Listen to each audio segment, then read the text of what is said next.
Hello, sir and friends. My name is Johanna Christine Febri Nainggolan, and I am one of students of Introduction to Discourse Analysis Class B. And in this occasion, I would like to report my reading report and my understanding regarding to the first material of this class. And the first material is what is discourse analysis.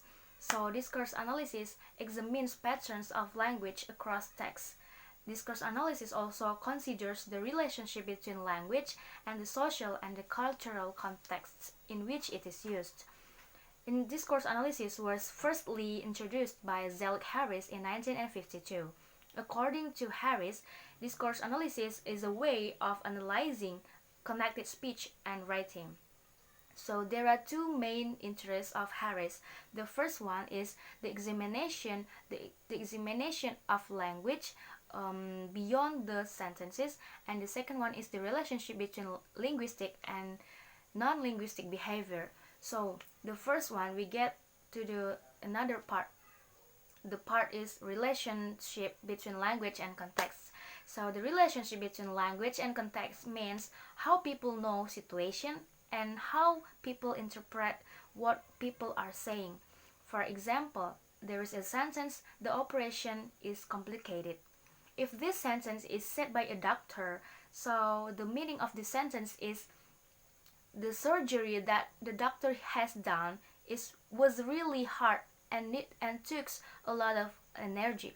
Meanwhile, if the sentence is said by a math teacher, it would have a different meaning. It most likely means that an operation of a number operation of or a question is really hard to answer. So that's why the same discourse can be understood differently by different language users and by different contexts. And based on first perspective, we have to know the situation and the cultural context to understand what people are saying. For example, there is sentence, we will go to the zoo by Bandit. People who are not Minangese will get confused to understand what Bandi is, so that the speaker of the sentence have to explain to the tourists what Bandi is, because the tourists do not have will not get the sense of the sentence because they do not have the cultural context of Minangese.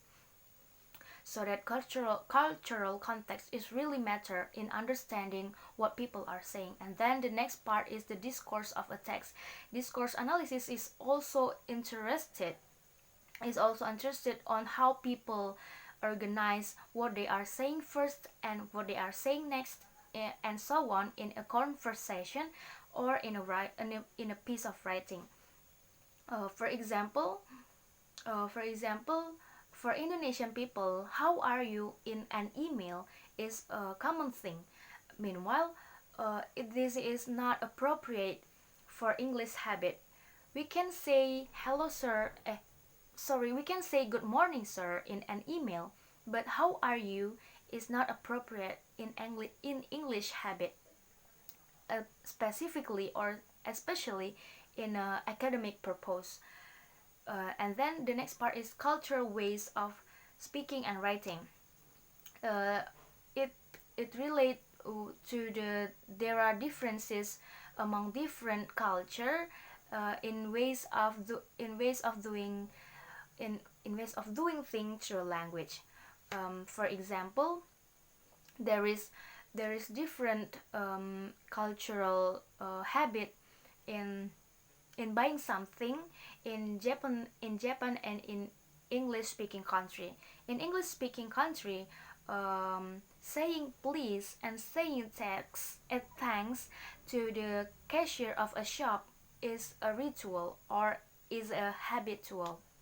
Meanwhile, in Japan, the customers will say nothing to the cashier, yet the cashier will say much more to the customer. It doesn't mean that the Japanese customers are impolite, but it is only a matter of a habit in Japan. So that the way of cultural way and speaking is really matter. And then the next part is discourse and performance. Discourse and performance means that what we say, we do it. It is the result of what we say. For example, when I say it to a sentence to my friend, I promise to attend your birthday party next week. So after saying this promise, I have to commit it to do my promise. In this case, I have to attend the the the birthday party of my friends next week. Or in another example, once a priest say, I now pronounce you husband and wife. So the couple have to become husband and wife. So uh, what we say is what we do. And then to sum up this material is discourse analysis examines patterns of language um, across the text, and it is considered the relationship between language and the social and the cultural context of um, of a language. And then discourse analysis also analyze what people mean by what people say.